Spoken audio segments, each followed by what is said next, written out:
என் sister Reshma. எப்பவுமே 2 பேரும் வந்து ரொம்பவுமே சண்டை போடுறது அந்த மாதிரியே தான் போயிட்டு இருப்போம். பட் அப்பப்போ லைக் கொஞ்சம் பாசமா அப்பப்போ இருப்போம்.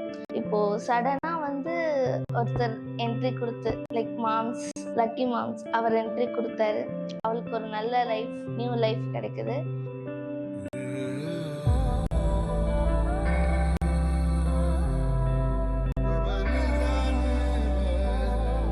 வெட்டிங் ஃபுல்லாக வந்து இந்த ரிசப்ஷன், என்கேஜ்மெண்ட் அது எல்லாமே பார்த்தோம்னா ஜாலியாக பண்ணால் அப்படியே போச்சு.